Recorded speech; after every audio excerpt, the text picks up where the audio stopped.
Hey, Avalon community, how's it going? Hope you are enjoying your weekend. Yay!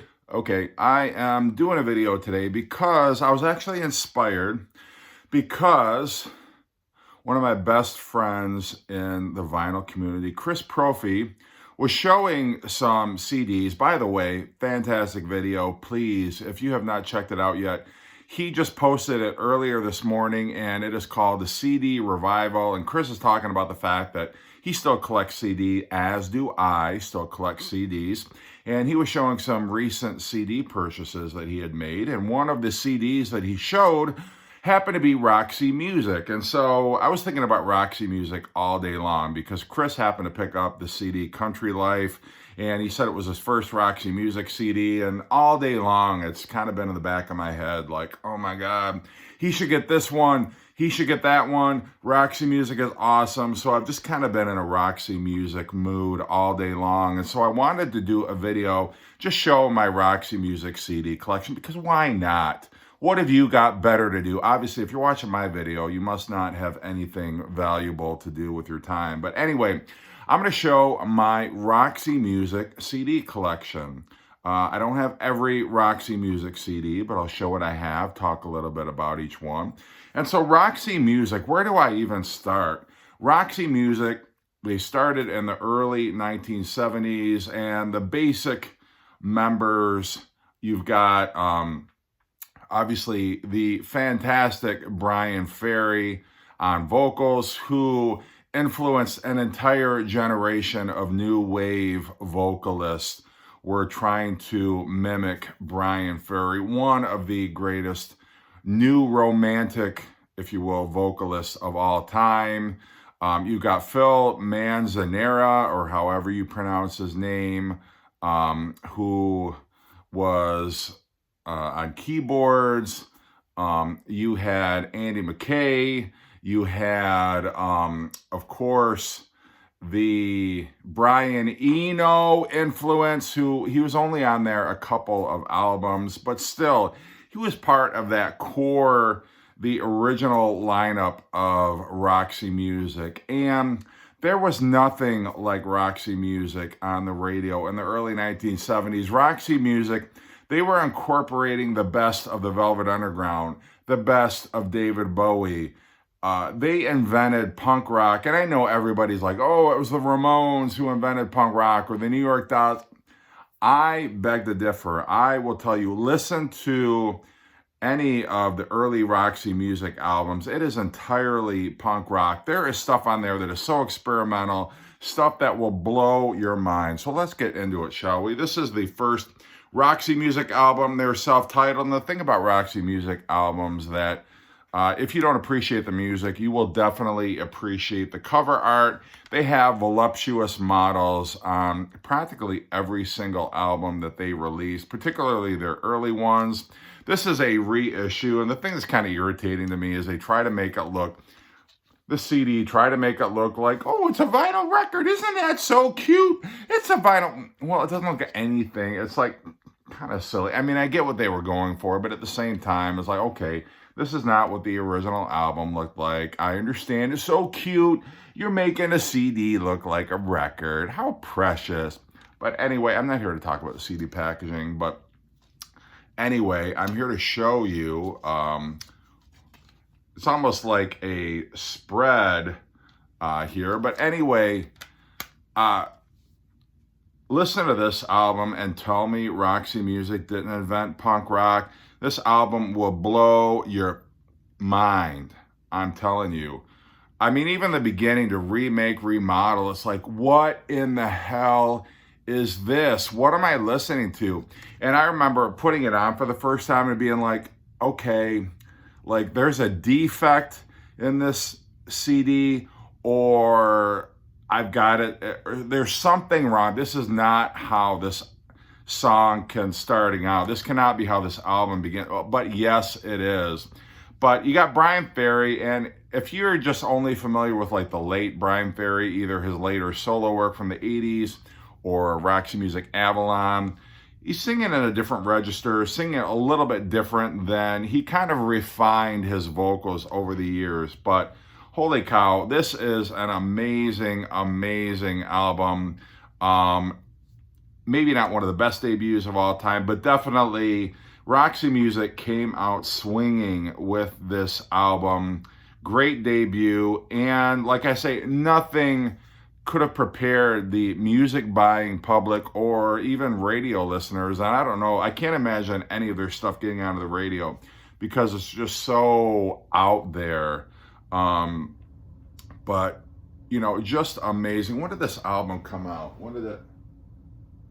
1972. 1972. You tell me anything that came out in 1972 that sounds remotely like Roxy Music, and you won't be able to. I'm just warning you right now. Don't even try, because there is not. This is how far out ahead Roxy Music was. And unfortunately, I don't know why Roxy Music doesn't get more credit as being innovators, not only of punk rock, but new wave, whatever you want to call it, experimental rock. It's just all there. It's perfect. It's fantastic. And then, as if that one wasn't great enough, their second album, For Your Pleasure, yeah, look at that. Again, it's eye candy right there. It doesn't even say For Your Pleasure on the cover.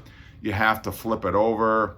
But this has Do the Strand, which is one of the iconic Roxy Music tracks. Editions of You is fantastic. And Every Dream Home a Heartache. Yeah, put that on and tell me Roxy Music wasn't 20 years ahead of their time. It's an IPA kind of morning. It's not morning. If you're watching this in the morning, no, I am not drinking on a Sunday morning. And no, I'm not above drinking on a Sunday morning. I'm just saying it's a Saturday night when I'm recording this video. So anyway, For Your Pleasure, just continued it on. It's like you thought the first album was a fluke. Check this one out. Absolutely fantastic. This is not a reissue. This is the original issue on Warner Brothers Records, but I love the darkness of it, kind of the limousine, you know, she's got the, whatever the hell that is. Look at, that's gonna haunt your nightmares, isn't it? On a leash. Freaking Roxy Music, ladies and gentlemen. Okay, third album, Stranded. Look at that. Again, the title is not anywhere on the front cover, but holy crap, look at that. And I don't know, I feel very uncomfortable, I have to tell you, looking at this, because I get She's Stranded, but holy crap. Like, can you imagine running into her on a desert island? Ooh, I've said too much. Anyway, Street Life is on here, which actually was the name of their compilation, which they put out, which was half Roxy Music songs, half Brian Ferry music. Just Like You is fantastic. Serenade, Mother of Pearl, again, another iconic classic track. But again, you're getting the David Bowie influence. You're getting some T-Rex on here. You're getting some Velvet Underground. If you like any of those bands or any of those artists, definitely Roxy Music is going to be up your alley. This would be the last album with Brian Eno. I don't know why he left. I haven't really read up on the history of Roxy Music, but it got a little less experimental after this album. Their first three are just so mind-blowing. Like, listen to these, and again, I know I'm, you know, waxing enthusiastic about Roxy Music. Probably it's the IPA talking here a lot, but I am telling you, Roxy Music is the... Yes, it is. If not just even for the album cover. So, can't go wrong. First three are stone cold classics. Love it. A Song for Europe is great as well. And then we get into, this is the, now if there's any younger viewers watching, you may want to divert your eyes. But this is the album that Chris Brophy bought today. This is Country Life. This was the first album without Brian Eno, at least I'm pretty sure it is. And this is where they start to kind of back off a little bit, some of their wild experimental stuff. But fantastic tracks. The Thrill of It All is excellent. All I Want Is You is amazing. Out of the Blue. Just an incredible. And I I don't want to say like they're progressive rock, but they've got even progressive rock elements in it. The thing is, there is no, it's not hyperbole, there is no way to categorize Roxy music. When you call them progressive rock, you call them punk rock, you call them experimental rock. Tangerine Dream, I see elements of Tangerine Dream on some of these albums, but they just were in really a league of their own on here. Out of the Blue is just amazing. So many great tracks on here. Even 3 and 9. This is a perfect album. And I'm not just talking about the cover. Woo! Yeah, they were not afraid. In fact, some covers, all you got was like this foliage or whatever. They would not put the scantily clad ladies on the cover. They censored it.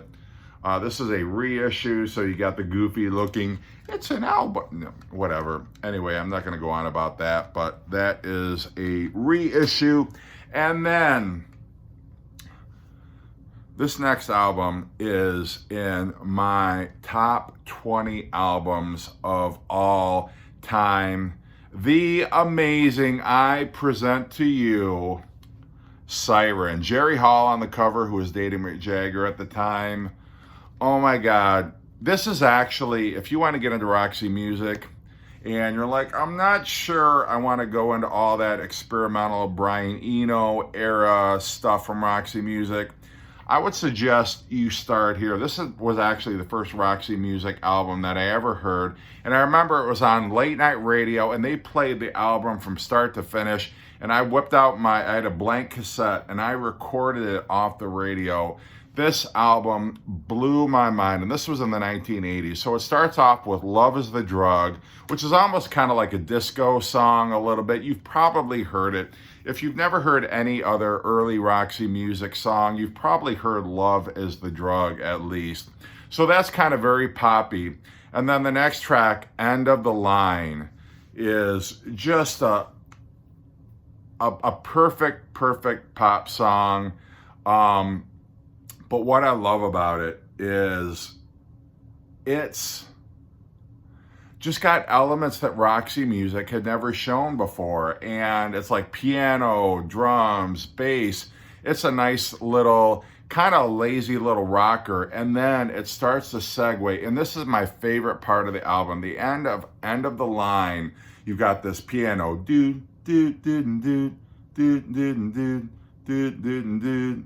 And then it like kind of trails off, and then you get like this little bit, it starts the next song, which is Sentimental Fool. And this is one of my favorite transitions of any album ever. It starts out, you get kind of like this little bit of weird like guitar feedback and like this little keyboard tinkling, which sounds very creepy. And then you get the bass in, which starts to play the bass melody. Boom, boom, boom, boom, boom, boom, boom, boom. And it starts to build. It's like you start with a little weird guitar part, sound part feedback a little bit. And then the bass comes in. You got the keyboard in there. And it just builds. And then finally like this little drum part. It is magic. It is magic. Again, if you've not heard this album, fucking check it out. I am telling you, love that transition. And then it goes right into Sentimental Fool. It almost, like the beginning almost sounds, I don't know how to describe it. It's a little bit progressive rock, a little bit jazzy, but then it gets into Sentimental Fool. And then it's like a song on its own. And then the ending part, it's just brilliant. There's so many pieces to that song. It's fantastic. And then Whirlwind is just a great heavy rocker. Side 2, if you're talking the album, starts off with She Sells, which is a great piano bass, just a fine rocker. It's just so melodic. Both Ends Burning is just a space age, like, I don't even know what you call it. Like I say, Roxy music defies explanation. But this album is so amazing. I can't recommend it strongly enough. Check it out. I could spend an entire video going over this, but can you tell I like this album? This is not a reissue. This is on the Warner Brothers. I'd like to get a remaster because maybe it sounds a little bit better, but just a great, great, great album. This is the first live Roxy Music album, Viva Roxy Music. How you like that cover? It looks almost like it was somebody took a picture from a television, and the back looks like this too. But they do a pretty fair cross-section of songs from their first 5 albums. It should have been a double album probably, but it's still a very enjoyable. Out of the Blue leads off on this album, but it's just amazing. Do the Strand is the closing track on here, but amazing live album. And then very curiously, and Roxy Music evolved. So they're kind of getting totally away from their experimental sound, away from kind of the progressive, harder rocking sound. And they come out with Manifesto, which, this cover kind of captures the sound on here. It's almost like, okay, we're going pop now.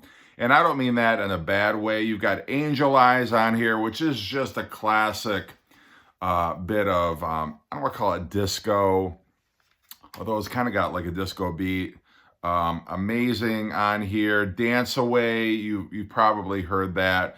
But they're getting, it's getting into the late 70s, and they're starting to get into a little bit kind of, I don't want to say R&B, adult contemporary, whatever you want to call it. But Manifesto is still a great album, but they're starting to get into more like dance territory, which is sort of like a right turn for Roxy Music, but this is a great album.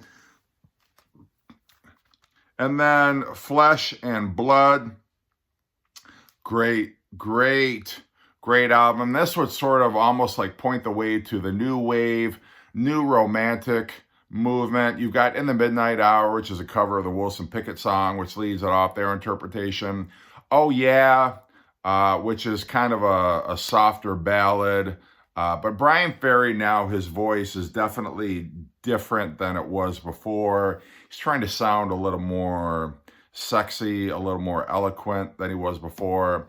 Same Old Scene, amazing track. And again, like early 80s, you could almost see them pointing the way to the new wave movement on here. Flesh and Blood, damn it, a great. This was like synth pop before there was synth pop. This was, I think, came out in 1980. This came out in 1980.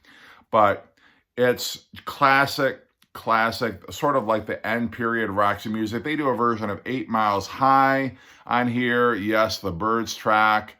But this is a smooth rocker. I'm not going to call it, I wouldn't tarnish it by saying it's yacht rock, but it's a little smoother, a little more refined. But definitely, if you like early 80s new wave, this will definitely satisfy you. And then maybe the album that most people know by Roxy Music, this is Avalon. This, of course, has the title track, Avalon. More Than This is probably their most popular track. It was in the film Lost in Translation. I think Bill Murray sang it as part of karaoke. But just a cool. I'm so bummed that Roxy Music broke up. But by the same token, Brian Ferry kind of continued on with some of his solo albums, like Boys and Girls, and Beta Noir, kind of carried on that tradition. But it's just interesting to think what might have happened if this hadn't been the last Roxy Music studio album. But it's just gorgeous. Released in 1982, I think 82 or 83, but just gorgeous new wave, new romantic music. And they settled in very nicely. It's almost kind of like in the December of their years. But I'm telling you, there's not a bad Roxy Music album. This is a compilation, the best of Roxy Music. Again, nice model on the cover. But this is a decent one to get. This is all their best stuff. So if you're kind of wanting to dip your toe in the water, I'm sure there's probably other Roxy Music compilations out there. I didn't pull the Street Life one. I've got it filed under Brian Ferry anyway, and so when I grabbed my Roxy Music CDs, I forgot this one, but holy crap, has it been 20 minutes? All right, I'm wrapping this up. I'm so sorry, but this is a great compilation to get if you're interested in just kind of seeing whether or not Roxy Music is your bag. But I guarantee you want to get a little adventurous with your music, check out Roxy Music. Hope you're doing great. I've gone over. I'm so sorry. Take care.